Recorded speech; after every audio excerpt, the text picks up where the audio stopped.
오늘 말씀을 통해 성령께서 주시는 말씀의 단무를 맛보게 되시는 저와 여러분 다 되셨으면 좋겠습니다. 오늘 이 시간은 갈릴리 사람 예수라는 제목으로 말씀을 나누고 싶습니다. 여러분의 고향은 어디십니까? 여러분은 어린 시절의 대부분을 어디서 보내셨습니까? 사람은 환경과 상황, 그리고 내가 자란 문화에 영향을 받게 되어 있습니다. 어린 시절의 대부분을 어떤 곳에서 보냈는지가 고스란히 그 사람의 사고와 행동, 말투에 가랑비에 옷 젖듯 그렇게 녹아있게 되어 있습니다. 교회 사무실에 이렇게 앉아있다 보면요, 여기가 서울인지 경상도인지 헷갈릴 때가 있습니다. 여러분 어떤 분들인지 아시죠? 지금은 다 휴가 중이시라 제가 이렇게 편하게 얘기합니다. 여러분, 그런데 더 충격적인 게 있습니다. 결국 경상도 분위기를 내시는 그런 분들은 서울 사람 다 됐다고 생각하고 있는 것입니다. 엄청난 충격적입니다. 여러분, 우리 예수님에게도 고향이 있었습니다. 예수님의 고향은 어디십니까? 예수님을 우리는 나사렛 예수라고 부릅니다. 나사렛은요, 갈릴리 지방에 속하는 작은 도시입니다. 예수님은 베들레헴에서 나셨지만 어리신 시절의 대부분을 갈릴리에서 보내셨고, 또한 공생애의 대부분도 이 갈릴리에서 지내셨습니다. 그래서 예수님은 갈릴리 나사렛 사람이라고 불리우셨습니다. 마태복음 26장 72절에서 73절까지를 보면 베드로가 예수님을 부인하는 장면이 나옵니다. 베드로가 맹세하고 또 부인하여 이르되 나는 그 사람을 알지 못하노라 하더라. 조금 후에 곁에 섰던 사람들이 나와 베드로에게 이르되 너도 진실로 그 도당이라. 내 말소리가 너를 표명한다 하거늘. 내 말소리가 너를 표명한다. 베드로도 여러분 갈릴리 사람이었습니다. 사람들이 베드로가 예수님과 함께 있었던 사람인 것을 말투로 알아채고 있는 것을 보면 갈릴리만의 억양이 있었던 것 같습니다. 어린 시절과 공생애의 대부분을 갈릴리에서 보내셨던 예수님도 아마도 갈릴리 억양을 사용하지 않으셨을까 추측해 볼 수 있습니다. 또 마가복음 1장 24절에 보면 나사렛 예수여 우리가 당신과 무슨 상관이 있나이까? 우리를 멸하려 왔나이까? 이렇게 기록되어 있습니다. 여러분, 이거 누가 한 말입니까? 귀신이 한 말입니다. 귀신들도 예수님을 나사렛 예수, 갈릴리 사람 예수라고 불렀습니다. 마가복음 16장 6절에는 이렇게 기록되어 있습니다. 놀라지 말라, 너희가 십자가에 못 박히신 나사렛 예수를 찾는구나. 그가 살아나셨고 여기 계시지 아니하리라. 보라, 그를 두었던 곳이니라. 여러분, 이것은 부활 새벽에 천사들이 한 말입니다. 천사들도 예수님을 나사렛 예수, 갈릴리 사람 예수라고 불렀습니다. 마지막으로 요한복음 19장 19절에는 빌라도가 패를 써서 십자가 위에 붙이니 나사렛 예수 유대인의 왕이라 기록되었더라. 예수님께서 못 박히셨을 때 달려있던 죄패에도 나사렛 예수, 갈릴리 예수라고 쓰여 있었습니다. 이렇게 예수님은 갈릴리 사람이셨습니다. 오늘 본문은 예수님께서 예루살렘에 입성하시는 장면의 마지막 2개의 구절입니다. 앞에서 많은 얘기를 했기 때문에 여러분 벌써 잊어버릴 수 있을 것 같아서 오늘 본문 말씀을 다시 한번 읽어보겠습니다. 10절, 11절 말씀입니다. 읽겠습니다. 시작. 예수께서 예루살렘에 들어가시니 온 성이 소동하여 이르되 이는 누구냐 하거늘 무리가 이르되 갈릴리 나사렛에서 나온 선지자 예수라 하니라.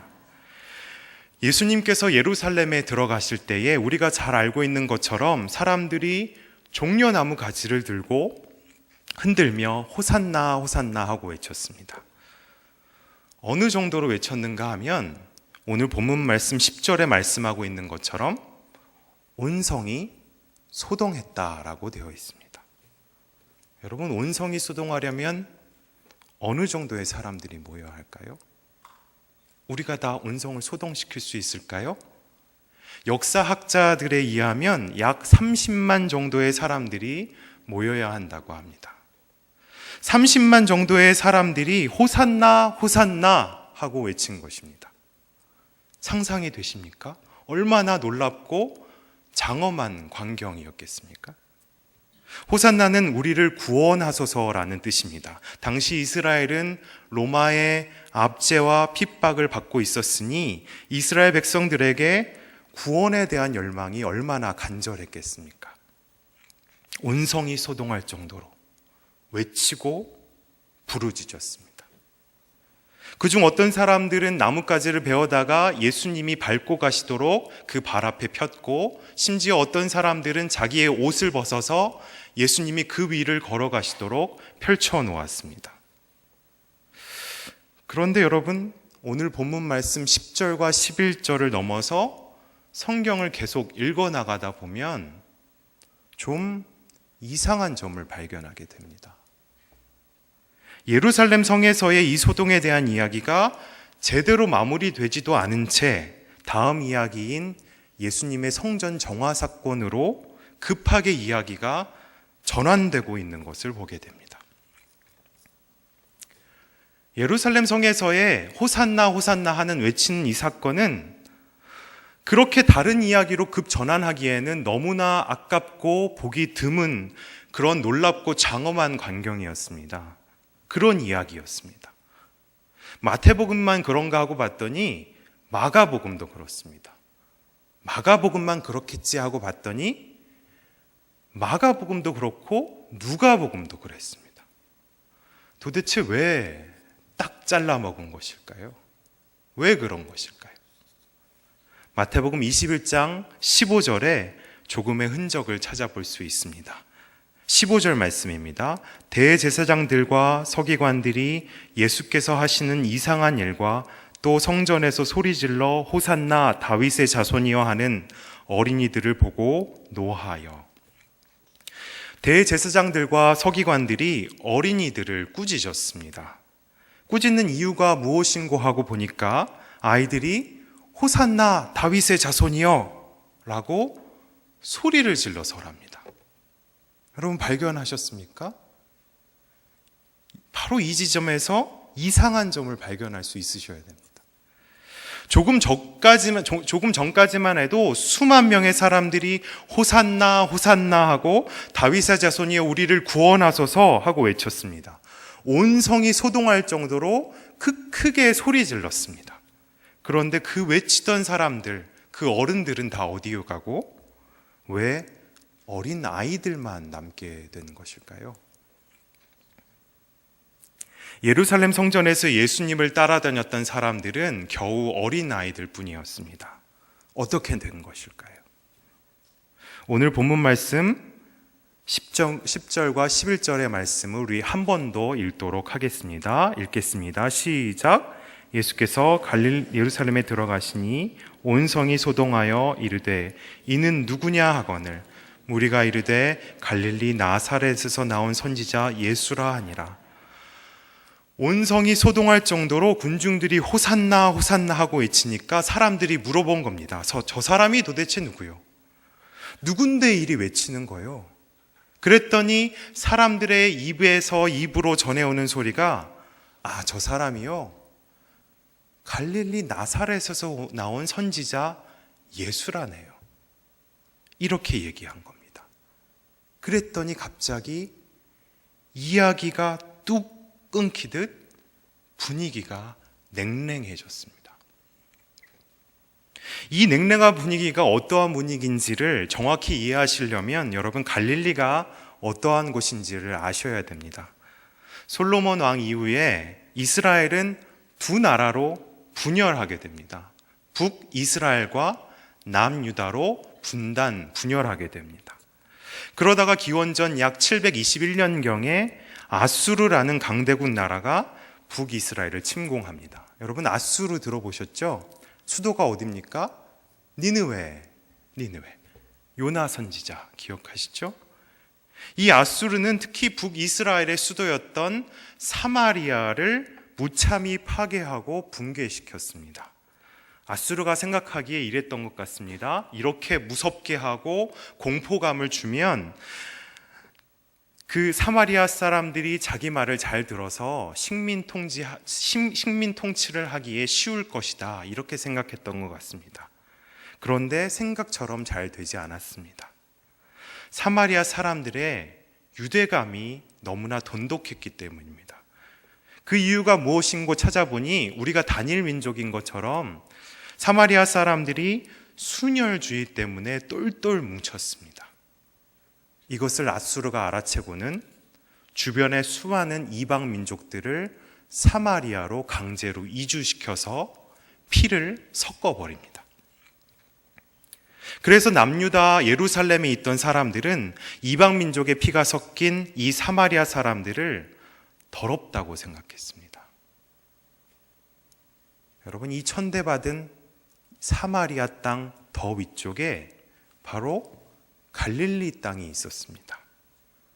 이 갈릴리는 남유다 예루살렘의 부호들은 인접해 있던 사마리아 땅을 더럽다고 버리고 갈릴리에 있던 땅들을 자기 소유로 삼았습니다. 그래서 그 땅을 관리하기 위해 소장농을 보내서 소장농을 갈릴리 지역에 살게 했습니다. 갈릴리는 이 소장농들과 같이 가난한 사람들이 사는 그러한 동네였습니다.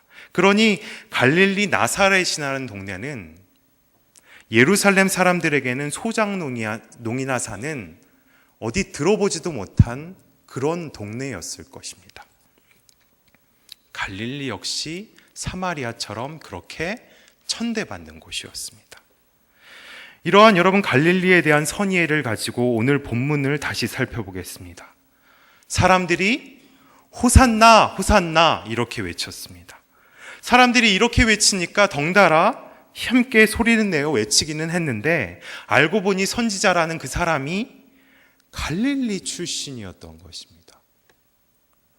더러운 사마리아 땅 너머에 소장농들이나 사는 천대받는 땅 갈릴리 출신인의 선지자라고 생각하니 여러분 애괴하지 않았겠습니까? 그럼 마치 이런 겁니다. 동순교회 담임 목사님이 설교가 그렇게 좋다라고 해서 소문을 듣고 저 멀리 부산에서부터 올라왔는데 찬양도 열심히 부르고 은혜 받을 준비를 다 하고 앉았는데 어디서 들어보지도 못한 젊고 새파랗게 젊고 퉁퉁한 목사가 나와가지고는 말씀을 전하겠다고 강대상 위에 쓴 겁니다. 애게 얼마나 당황했겠습니까? 그래서 이 놀랍고 장엄했던 예루살렘 성의 분위기가 그토록 냉랭해졌던 것입니다. 요한복음 7장 52절에서는 예루살렘의 종교 지도자들도 이렇게 말했습니다. 너도 갈릴리에서 왔느냐? 찾아보라. 갈릴리에서는 선지자가 나지 못하느니라.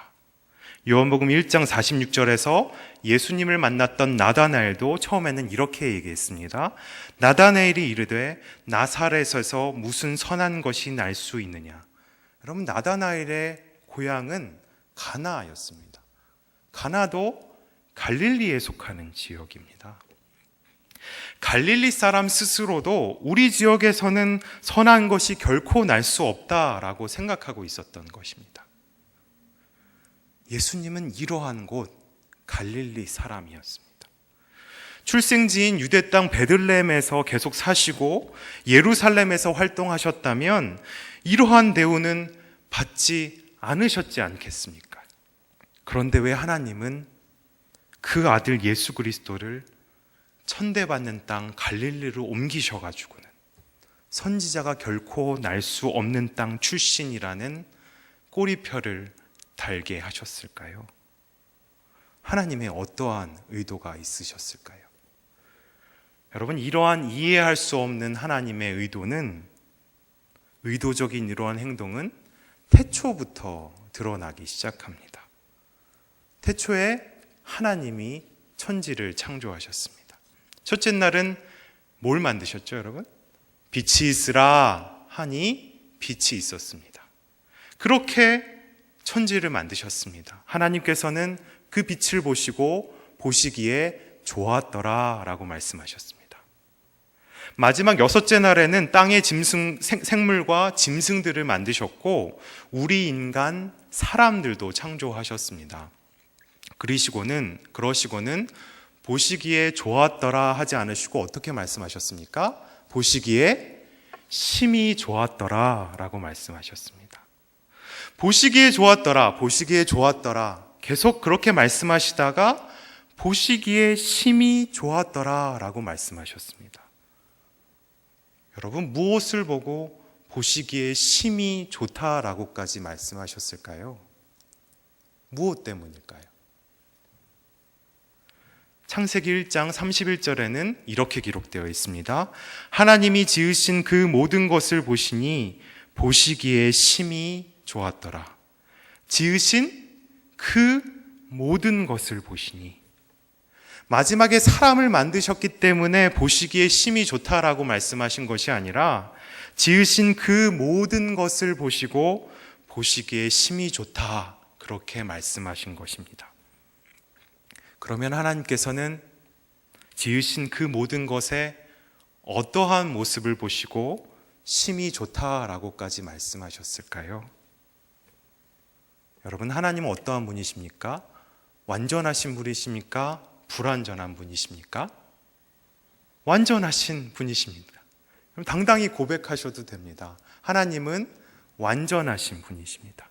완전하다는 것은 부족한 것 하나 없이 스스로 모든 것을 할 수 있을 때 완전하다라고 말합니다. 그에 비해 우리 인간들은 어떻습니까? 너무도 불완전합니다. 어렸을 때부터 자기의 일은 스스로 해야 한다고 완전함을 추구하며 살았고 자의와 타의로 훈련받고 교육받고 노력하며 그렇게 살아왔습니다. 그럼에도 여전히 우리는 불완전합니다. 세상에 완전한 사람이란 그 어디에도 없습니다. 여러분, 그런데 여기서 이상한 점 또 발견하셨습니까? 하나님은 완전하신 분이시잖아요. 그러면 완전하신 그분이 만드신 모든 피조물도 완전해야 하는 것 아닙니까? 그런데 인간만이 아니라 그가 만드신 피조물 전부가 불완전한 것을 보게 됩니다. 식물도 물과 햇빛, 영양분이 있어야 자라날 수 있습니다. 동물도 풀을 뜯어 먹거나 다른 동물을 잡아먹어야 살 수가 있지 않습니까? 어느 것 하나 스스로 살 수 있는 완전한 피조물은 하나도 없습니다. 그렇다면 답은 둘 중에 하나겠지요. 하나님은 원래 불완전했다. 또 다른 하나는 하나님께서는 일부러 피조물들, 우리를 불완전하게 만드신 것이다. 어떤 게 맞을까요, 여러분? 모든 것을 완전하게 하실 수 있는 분은, 그런 분이 우리를 불완전하게 만드셨다면 그것은 실수가 아니라 하나님의 특별한 의도가 있으셨을 것입니다. 함께 읽은 창세기 1장 31절의 말씀처럼 그 지으신 모든 것이 보시기에 심히 좋으려면 여러분, 서로 철저하게 불완전해야 합니다. 완전한 것들은 스스로 부족한 것이 없기 때문에 다른 완전한 것들과 서로 공존하기가 매우 어렵습니다. 같이 있는 것 자체가 불가능하고 같이 있다 하더라도 굉장히 불편하고 어색했을 것입니다. 반면 불완전한 것들은 함께 있을 수 있습니다. 불완전한 것들이 함께 있을 때 그것을 나타내는 최상의 표현이 뭡니까? 조화롭다라는 겁니다. 조화롭다. 마치 퍼즐을 맞추는 것처럼 서로의 부족한 부분을 채움받고 또 채워줄 때 우리는 그것을 조화롭다라고 말하면 감탄합니다.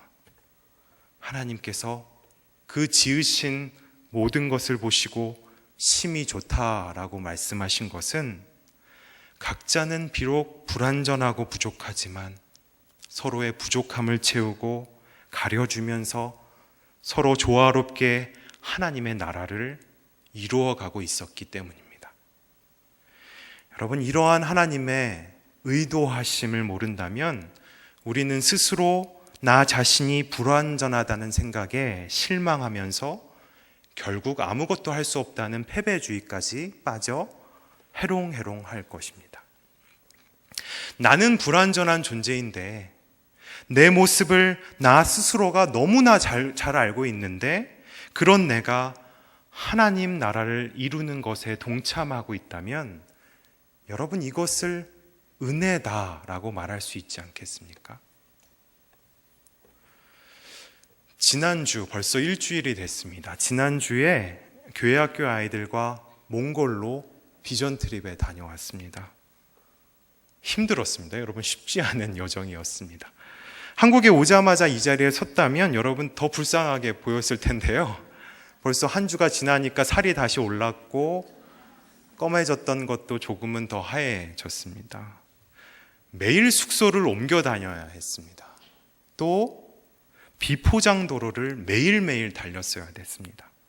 여러분 몽골 사람들은 어떤 민족들입니까? 말을 타던 기마 민족입니다.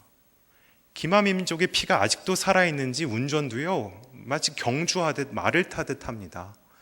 멀미하는 친구들은 멀미약을 입에 달고 살았어야 됐습니다.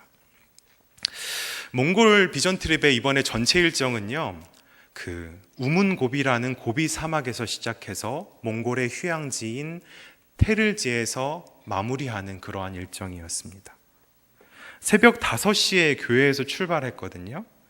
새벽 5시에 교회에 출발해서 비행기를 타서 울란바토르에 도착해서 도착하자마자 고비 사막으로 달려야 하는 그 일정은 일부러도 잘 하지 않은 힘든 일정이었습니다.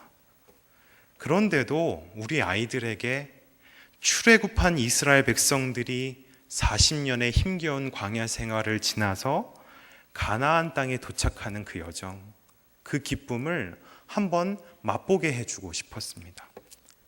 하나님께서 이스라엘 백성에게 그 뜨거운 광야 가운데서 구름 기둥을 베푸시며 어떻게 보호하셨는지 경험해주고 싶었습니다.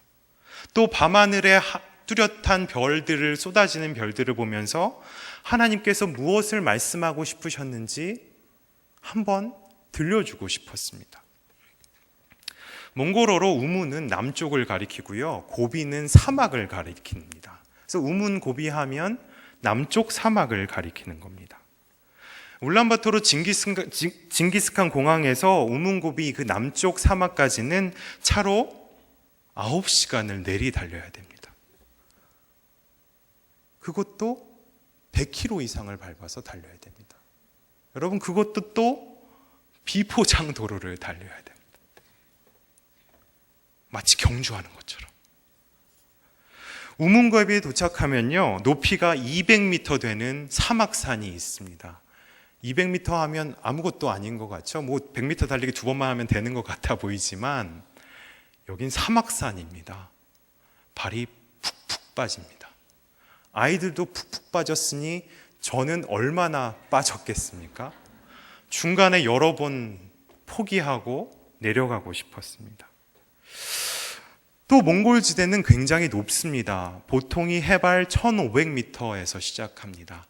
1500m에서 200m 위인 1700m까지 올라야 했으니 조금이라도 힘을 줘서 무리를 하면 산소가 부족해서 현기증이 나곤 했습니다. 그런데 여러분 놀랍게도 교사를 포함해서 32명의 아이들 중 미리 어떤 천식이나 배앓이 때문에 포기했던 4명을 제외하고는 모두 사막산 정상에 다 올랐습니다. 그 산을 넘어서 다시 또 9시간을 타고 울란바토르에 도착해서 또다시 차를 타고 3시간을 지나서 이 테를지에 도착해서 남은 여정을 보냈습니다.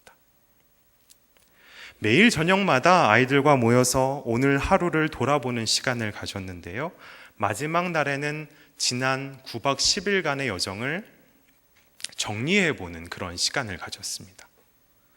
모두가 감사와 은혜의 고백을 나누는데요. 그 중에 몇몇 친구들이 이렇게 얘기합니다. 목사님, 생각해 보니까요, 저에게 가나안은 이 테르지가 아니라 고비 사막 같아요.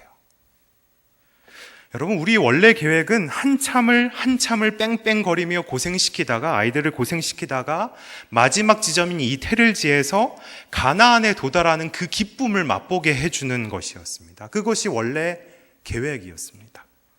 그런데 아이들은 테를지보다 고비 사막이 더 가나안 땅 같다라는 겁니다. 그래서 왜 그렇게 생각하냐고 물었습니다. 그랬더니 하나님이 계셔야 가나안일 텐데 저는 고비 사막에서 하나님을 더 경험할 수 있었어요. 이렇게 얘기하는 겁니다. 여러분, 이것이 동순교회 교회학교의 수준입니다. 동순교회 미래가 너무나 밝지요, 여러분. 이번에도 아이들에게 저는 또 배웠습니다. 여러분, 맞지 않습니까? 하나님께서 계셔야 그것이 하나님의 나라가 아닙니까? 하나님께서 계셔야 그것이 하나님의 전이요 교회이지 않습니까? 하나님께서 계셔야 그곳이 하나님이 말씀하시는 가나안이지 않겠습니까? 아무리 적과 꿀이 끊임없이 흐르는 땅이라 하더라도 그곳에 하나님이 계시지 않는다면, 그곳에서 더 이상 하나님의 은혜를 경험할 수 없다면 그곳은 가나안이라 불릴 수 없을 것입니다. 내가 사막 한가운데 서 있다 할지라도 그곳이 적과 꿀이 흐르는 가나안보다 더 가나안처럼 느껴진다면 여러분, 이것도 은혜다라고 부를 수 있지 않겠습니까? 다시 본문으로 돌아오겠습니다. 하나님은 왜 여러분 결코 선지자가 날 수 없는 땅 갈릴리에서 세상을 구원할 메시아를 자라게 하셨을까요? 아마도 여러분, 이것이 바로 은혜다. 이것이 내가 너희에게 베풀어줄 은혜의 표본이다. 바로 이것을 우리에게 보여주고 싶으셨던 것 같습니다. 사랑하는 동순교회 성도 여러분, 나 스스로가 불완전하여 아무것도 할 수 없다고 생각하십니까? 그렇다면 하나님을 바라보십시오. 나를 완전한 길로 이끄시는 분은 내가 아닌 하나님이시지 않습니까? 지금 내가 놓여있는 이곳이 사막과 같은 척박한 곳이어서 아무런 소망이 없다라고 생각하십니까? 그렇다면 여러분, 지금이 다시 하나님을 바라볼 때입니다. 내가 선 곳을 가나안 땅으로 만드시는 분도 내가 아닌 하나님이지 않습니까? 무엇보다 기도하는 이 밤, 그의 아들을 갈릴리 사람 되게 하셔서 우리에게 은혜의 표본을 보여주신 은혜의 하나님을 기도 중에 만나 뵙고 그렇게 하나님의 은혜를 누리시는 오늘 밤 저와 여러분 다 되시기를 예수 그리스도의 이름으로 축원합니다. 기도하시겠습니다. 하나님 아버지, 하나님은 그의 아들을 갈릴리로 보내사 우리에게 은혜가 무엇인지를 보여주셨습니다. 하나님, 우리의 존재가 불완전한 것이 은혜입니다. 우리의 선 곳이 사막과 같은 척박한 곳이라는 것도 우리에게 은혜인 줄 압니다. 이 기도하는 밤, 기도 중에 은혜의 하나님을 만나 뵙기를 소원합니다. 불완전한 존재로 완전함을 바라보는 은혜 있게 하여 주시옵소서. 척박한 땅에서 가나안을 바라보는 은혜 있게 하여 주시옵소서. 천대받는 땅에서 구원의 소망을 품는 은혜 있게 하여 주시옵소서. 이 모든 말씀 예수 그리스도의 이름으로 기도합니다. 아멘.